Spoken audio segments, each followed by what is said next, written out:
Good day, subscribers. Welcome back to the Contrarian, everyone. We have big news today out of Pittsburgh. US Steel will not be being bought out by Nippon Steel Manufacturing, according to President Biden, or whoever made that decision for him. And also in the news, we have Broadcom reporting earnings coming up, another major semiconductor manufacturer, on the heels of Nvidia's earnings report just last week. And kind of semiconductors as a whole, I'm going to discuss just because of how beaten down these have been recently, even with Nvidia's earnings coming out very strongly. So, kind of discussing what may have happened there, even just the entire market correcting even a little bit the last week or so. It seems to be kind of counterintuitive. Like, why is it going that direction, even though, for example, Nvidia's earnings came in very strong?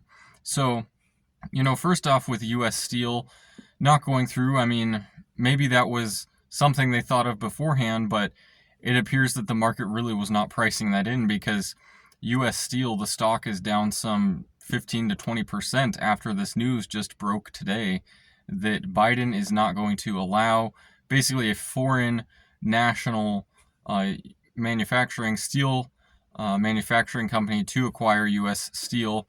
He's going to basically force it to stay a US based company. So, on the back of this news, the stock is, of course, selling off heavily because the reason why it's been up dramatically in the last 6 months had to do with the news that it was going to be bought out by Nippon Steel and Manufacturing. And now, with that off the table, it kind of has to go back to the fundamentals where it was before.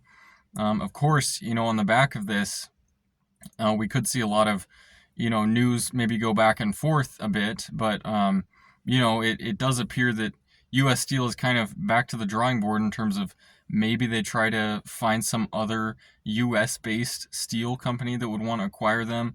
Maybe they're kind of on their own at this point, but the whole US steel industry, unfortunately, I mean, there's better companies than others for sure, less bureaucratic ones, but US Steel has just been around for so long that I think, unfortunately, just a lot of the unions and bureaucracy that has developed around that whole industry has just, kind of become a stranglehold on the industry itself. And unfortunately, it hurts the competitiveness, the competition, outside of the US. Of course, tariffs try to account for that, but US Steel as a company on its own, it just doesn't look that great on its own. So, we will really need to see what happens and transpires with US Steel and if anyone actually wants to acquire them or not. But, maybe a more interesting thing to talk about, of course, is Nvidia. Like, what stock is not talked about every single day? But Nvidia, yesterday, news broke that they were subpoenaed by the US Department of Justice. Basically an antitrust type of accusation against Nvidia that they were somehow, interfering with competitors' abilities to manufacture chips or some sort of predatory pricing or something like that. So news hit of that yesterday, and Nvidia stock sold off on that news.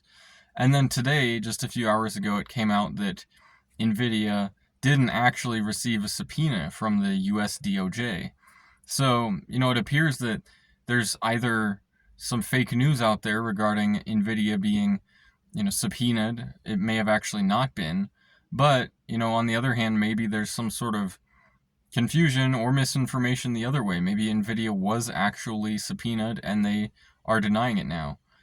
We will really need to see what happens here, but there is a lot of confusion now with, was Nvidia actually asked to testify before the Department of Justice? We will have to see with this as well what actually happens with Nvidia. But their earnings just a week ago came out better than expected, another beat for Nvidia, and the stock sold off on that. And I don't think it really had to do with Nvidia's earnings per se. I think it may have had to do, more broadly speaking, just with the rest of the stock market and almost investor skepticism and, perhaps a little bit of the yen carry trade residue kind of still having to be unwound a little bit. I don't want to blame that for everything, but with seeing the dramatic sell-off we had in August, of course not based on company fundamentals, but just having to basically unwind balance sheets of a bunch of different overly leveraged hedge funds and other entities that had way over leveraged long, taking out loans in Japanese yen, and having to unwind a lot of that. Maybe some of that residue is actually still having to be unwound right now. Maybe some of them had the luxury of waiting until some of these equities bounced back a little bit before unwinding further. That's mainly why I think a stock like Nvidia and kind of the broader US stock market, you look at the S&P 500 and the Nasdaq and everything else out there, it all has also sold off, in correlation with Nvidia in the last week. Now, it appears that some of these stocks may have bottomed, yesterday and early today. Maybe they bounced here. I don't know. But, it's been another sell-off where I've had the ability, thankfully, to add again to my semiconductor stocks positions just with ETFs to stay diversified in that area. But that's a sector where I think we haven't seen the top yet by any means. I think it could go a lot further.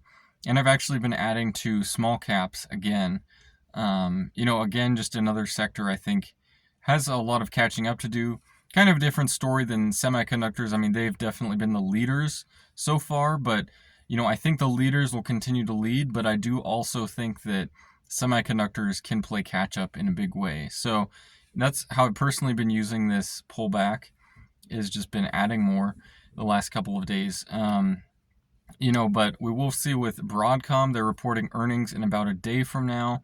So, that could be kind of a major impetus or almost turnaround point for the US stock market. But if anything, I think it could almost be at a turnaround point from here, heading higher. Just gauging with how much sentiment was reset in the last week. It's remarkable just how quickly people's moods and optimism or pessimism can come and go just in this day and age with social media and Twitter and everything else out there. Like, people will claim that the stock market's crashing and the S&P 500 is only 2 or 3% from all-time highs. So it just goes to show how instant gratification has become kind of commonplace now, unfortunately, because it tends to work in against people's best interests.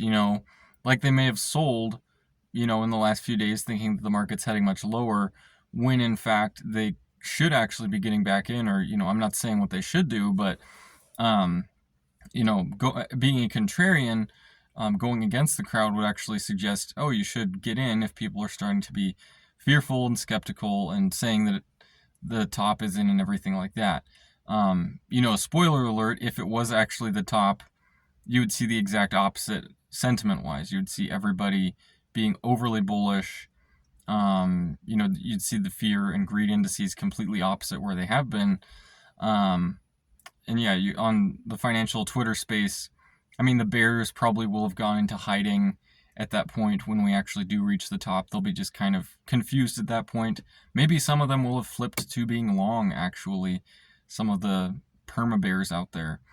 But right now they're still out there alive and well. So that seems to suggest, at least to me, that the top is nowhere in sight, or not close. Anyways, but I would like to know what all of you think about this in the comment section below. Kind of touching on a few different things here and there.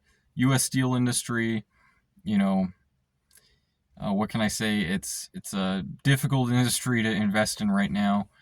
So dependent on commodity prices and fluctuations in that entire market, and just the bureaucracy that exists there is difficult, to say the least. Nvidia, of course, a lot of news with that company as always right now. And then Broadcom coming up, earnings report. Probably looking good on that earnings report as well. I have no reason to expect otherwise, but we will see. I hope to see all of you again.